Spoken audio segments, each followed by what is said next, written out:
Today I want to talk about something most doctors avoid and most families never discuss. A 4-year study followed 6,000 adults over 50. Those who stopped physical intimacy saw their bodies break down. It declined too, not from age or diet, but something changing inside. This isn't about having more sex. It's about your heart, brain, and immune system banning and what you can do about it. Your body was built for connection. When it fades, your organs change too. Most people assume that when intimacy slows down after 60, it is just a natural part of getting older, something you accept and move on from.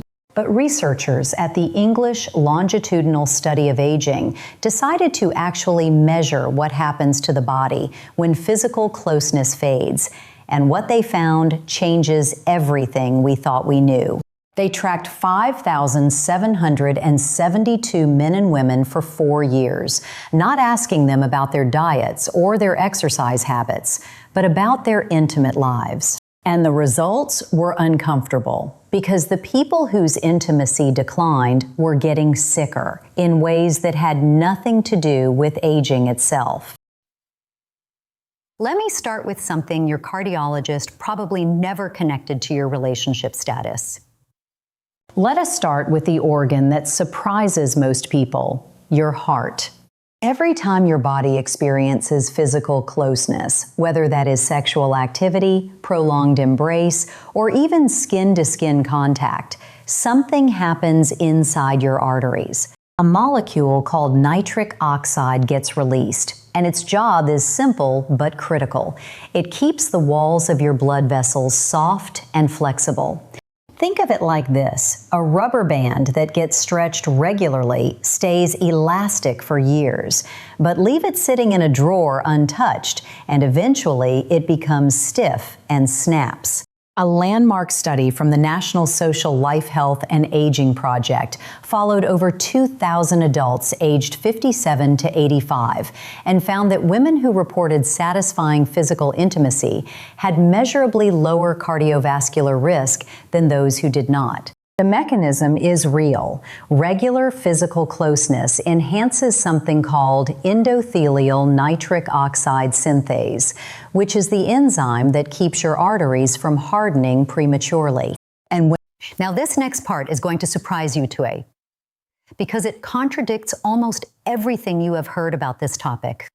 Now here is where the study found something that most channels will not tell you, because it complicates the narrative. For older men who were pushing themselves to have very frequent sexual activity, especially under physical strain or performance anxiety, the cardiovascular risk actually went up, not down, which tells us something important. It is not about quantity. It is about quality, comfort, and emotional safety. And that distinction matters enormously after 60. What I am about to show you is the part of this research that genuinely changed how I think about aging.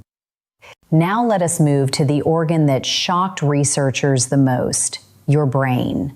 A team at Coventry University tested 73 adults between the ages of 50 and 83 using a detailed cognitive assessment called the ACE-3. They measured 5 areas: attention, memory, verbal fluency, language, and visuospatial ability, and then compared the results against how often each person was physically intimate.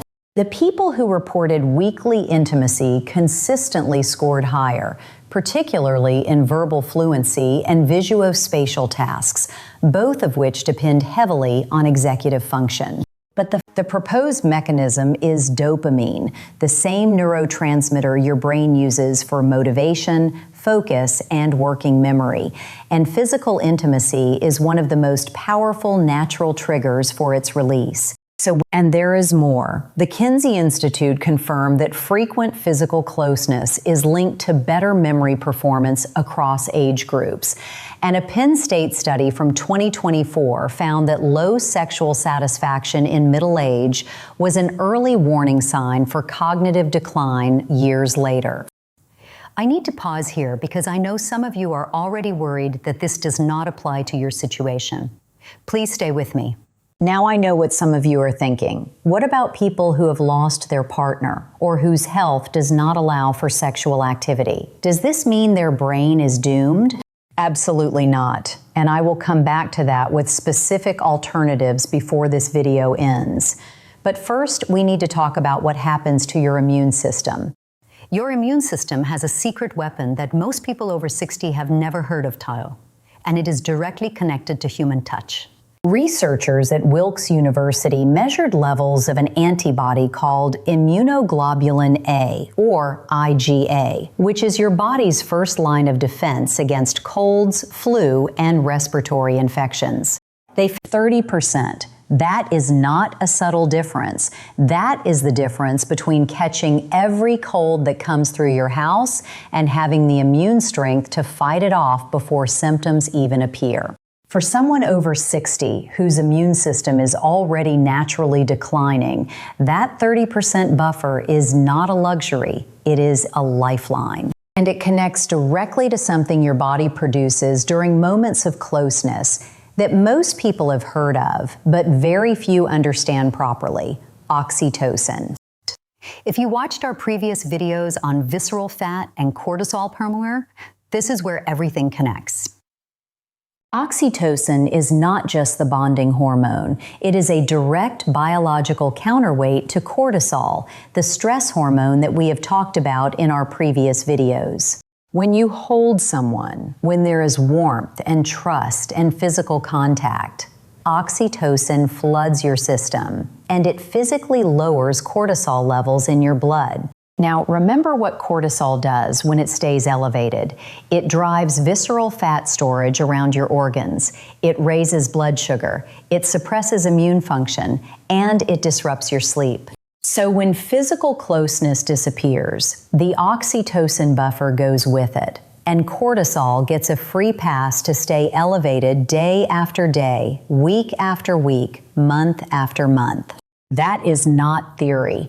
A UCLA study directly measured cortisol reactivity in couples and found that physical intimacy significantly buffered stress responses, meaning the body literally handled pressure differently when closeness was part of daily life. This next section is something I discuss with my patients behind closed doors, Pato, and I think it is time we had this conversation openly. And this brings us to something that particularly affects women after 60, but is rarely discussed openly. After menopause, estrogen levels drop, and the tissues of the pelvic region begin to change. Blood flow decreases, natural lubrication fades, and the lining becomes thinner and more fragile. This process is called vaginal atrophy, and while it sounds like an inevitable consequence of aging, research shows that regular blood flow to the pelvic region can significantly slow it down. The AARP published findings confirming that regular sexual activity helps counteract these physical changes, not because of the act itself, but because of the increased microcirculation that keeps tissues oxygenated and healthy. For men, the parallel is prostate health. Several studies have shown a relationship between regular ejaculation and lower prostate cancer risk, though the exact mechanism is still being studied.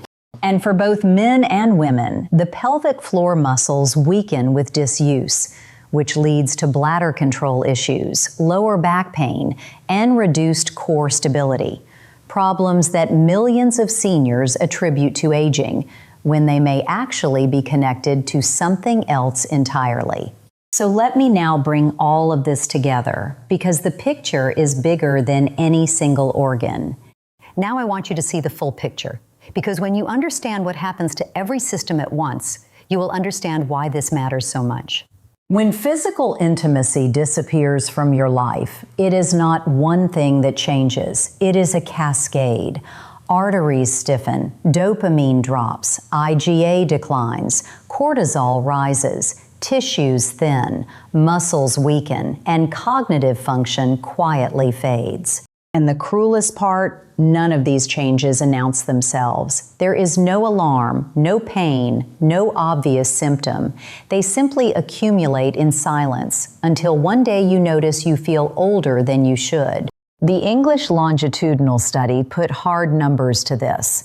Men whose intimate lives declined had 69% higher odds of developing a limiting, long-standing illness within just 4 years. Not 40 years, 4 years. That Welsh study from the British Medical Journal went even further, following 914 men for a decade and finding that those with the highest frequency of intimacy had 50% lower overall mortality risk. 50%. That is a larger effect than some medications. Here is what I want every single person watching this to remember. Your body does not need perfection. It needs presence. Now, here is the part I have been wanting to get to, because I know that many of you watching this are in situations where traditional sexual intimacy is not possible. Maybe your partner has passed. Maybe illness has made it physically painful. Maybe your relationship has changed in ways that feel permanent. And if any of that is true, I want you to hear this clearly. The research shows that it is not sexual intercourse alone that drives these benefits. It is physical closeness, emotional connection, and human touch. Oxytocin releases during a 20-second hug, not just during sex. Your body does not know the difference between a loving embrace and a romantic encounter when it comes to stress hormone regulation. Holding hands with someone you trust lowers blood pressure within minutes. This has been measured in clinical settings.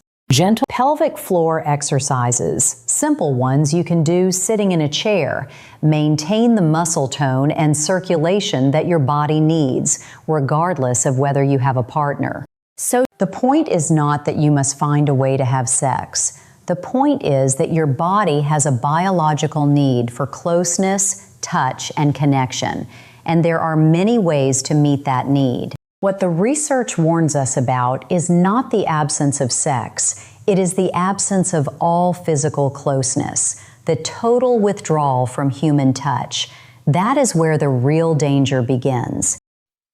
If you take only one thing from this video level, let it be this. So if you are watching this and realizing that physical contact has slowly disappeared from your daily life, this is your sign to bring it back, in whatever form feels right for you. Your body never stops needing this. At 30, at 60, at 80, the form changes, the intensity shifts, but the biological need remains exactly the same.